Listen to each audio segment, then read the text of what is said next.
கோவை உக்கடம் பேருந்து நிலையம் திறப்பு முதல்வர் காணொலியில் திறந்து வைத்தார்.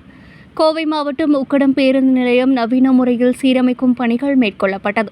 அதனைத் தொடர்ந்து முதற்கட்டமாக ரூபாய் 13 கோடி மதிப்பீட்டில் நவீனமயமாக்கப்பட்ட உக்கடம் பேருந்து நிலையத்தை சென்னை தலைமை செயலகத்தில் தமிழ்நாடு முதலமைச்சர் ஸ்டாலின் அவர்கள் காணொலி காட்சி வாயிலாக திறந்து வைத்தார்.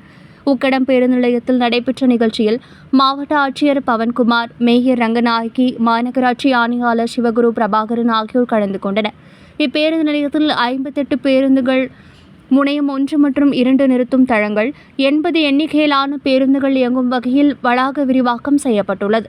மேலும் 3 சுத்தமான மற்றும் சுகாதாரமான கழிவறை, 2 வணிக வளாகங்கள், நவீனமயமான கூரை, 60 பயணிகள் அமரும் வகையில் காத்திருப்பு இருக்கைகள், 2 தாய்மார்கள் பாலூட்டும் அறை, நேரடி பேருந்து கண்காணிப்பு மற்றும் டிஜிட்டல் அறிவிப்புகள், பொது வைஃபை மற்றும் மொபைல் சார்ஜிங் வசதிகள், மாற்றுத்திறனாளிகளுக்கான தடையில்லா அணுகல், 30 CCTV கேமராக்கள் பொருத்தி அதை கண்காணிக்கும் வகையில் அறை மற்றும் அவசர பதிலளிப்பு அமைப்புகள் உள்ளிட்டவை அமைக்கப்பட்டுள்ளன என்பது குறிப்பிடத்தக்கது.